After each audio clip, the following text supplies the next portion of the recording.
Mr. Vice Chairman, the Delhi Corporation and the Congress Party and also the other political parties in the corporation, in the last corporation as well as in the present one, appointed one committee from the corporation consisting of all the parties, which was to consider and decide what amendments they wanted in the Municipal Corporation Act. In the present corporation, also a similar committee is there which has been examining the desirability of introducing new legislation to amend and improve the functioning of the present corporation. That committee is deciding and considering this issue, and its proposals and suggestions will be sent to the Home Ministry very shortly. The Home Ministry is also very anxious that various amendments should be brought forward and that the Act should be improved so as to make the corporation very effective and efficient. The Home Ministry have asked for suggestions and proposals from this committee, and the committee is also anxious about it.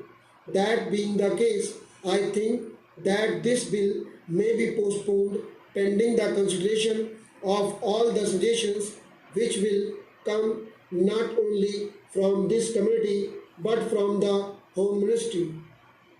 The Home Ministry themselves have quite a few proposals in view to introduce so as to take care of the various lacunae that are there. Also, this committee of the corporation and the Congress party in Delhi as well as other political parties in Delhi are anxious to make their suggestions. All those suggestions from all the parties and this corporation committee have to be examined in detail by the Home Ministry as well as the other departments concerned, and there could be several suggestions by the ministry itself. So when all those proposals come, then I think the whole bill should be taken up and one complete comprehensive bill should be introduced to take care of all the difficulties, shortcomings and defects that there are in the Municipal Corporation Act. I may only briefly touch some of the difficulties that we have been facing for a very long time. I think the ministry is very particular that the power should be kept in the hands of the executive. All the chairmen are also absolutely helpless, so much so that this is a common talk among the members in the corporation. Among the members in the Congress party who have to run some of the show of the corporation, the chairman cannot even call for a file concerning the particular department of which he is the chairman, whether it is the water or sewage board or the transport authority or the medical committee or the health committee or the educational committee. None of these elected chairmen who are there have the power or the authority to call for a file and examine the papers. A conversation was going on among the members concerning this problem as to how to handle the affairs of their departments.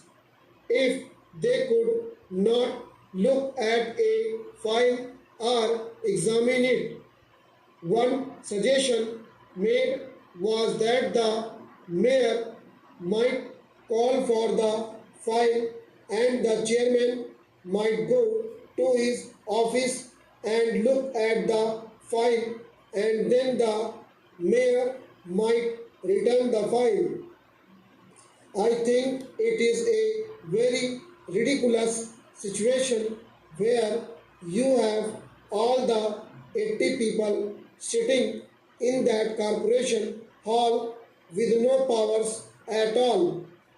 When the bill was passed and the corporation was established, I am very sorry to say it was a very nice toy given to the people of Delhi with which they might strike their heads, over which they might quarrel and fight and deteriorate the whole business.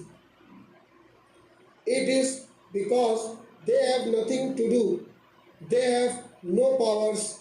Then, as our experience goes to show, the machinery of the government is generally not so cooperative. The government are not at all interested in seeing that the corporation's function should be successful or efficient, or that the corporation should succeed.